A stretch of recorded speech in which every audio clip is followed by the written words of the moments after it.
And here is the Writer's Almanac for Saturday. It's the 9th of April, 2022.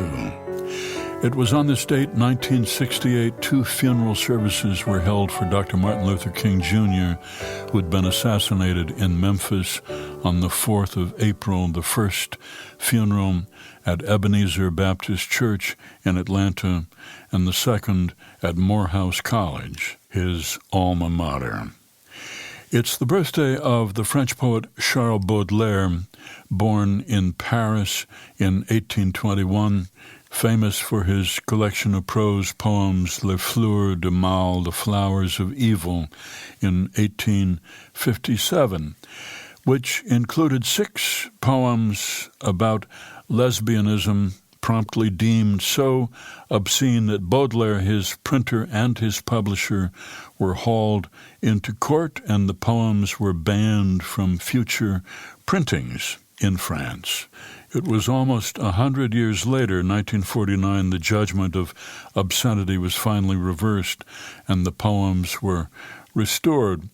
Baudelaire made his living writing art reviews and articles and translating Edgar Allan Poe into French. He became addicted to opium, had to move in with his mother, died at the age of 46. It's the birthday of Edward Muybridge, born in Kingston-on-Thames, England, 1830, emigrated to California in the 1850s, took up photography, took more than 2,000 photographs, many of them views of the Yosemite Valley. And then he designed a new camera that could take a picture in 1,000th of a second, and to test it, he set up 24 cameras along a racetrack with tripwires to pull the shutters, and with those cameras, he managed to take a series of pictures of a horse galloping, and proved for the first time that at one time all 4 of the horse's hooves were off the ground. And it was on this day in 1865, Robert E. Lee surrendered his Confederate troops, 28,000 of them, to General Ulysses S. Grant, which effectively ended the American Civil War. They had fought a battle at Appomattox Courthouse in Virginia, the Confederates severely outnumbered by Union soldiers. So they met at a farmhouse and worked out terms. General Grant allowed the Confederates to go home and to keep their horses and their firearms. He offered Lee's army rations, and when the Union soldiers began to celebrate, Grant ordered them to stop. And from that day forward, Robert E. Lee would never allow anyone to speak unkindly of Ulysses S. Grant in his presence.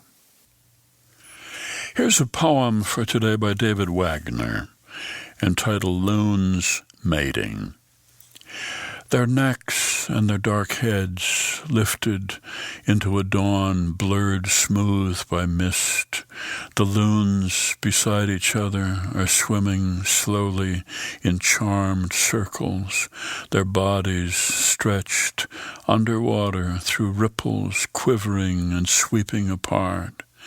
The gray sky, now held close by the lake's mercurial threshold, whose face and underface they share in wheeling and diving tandem, rising together to swell their breasts like swans, to go breasting forward with beaks turned down and in, near shore, out of sight, behind a windbreak of birch and alder. And now the haunted, uprisen, wailing call, and again, and now the beautiful, sane laughter. Loons Mating, a poem by David Wagner from his collection Traveling Light, collected in New Poems, published by University of Illinois Press and used by permission here on the Writer's Almanac for Saturday, April the 9th. Be well, do good work, and keep in touch.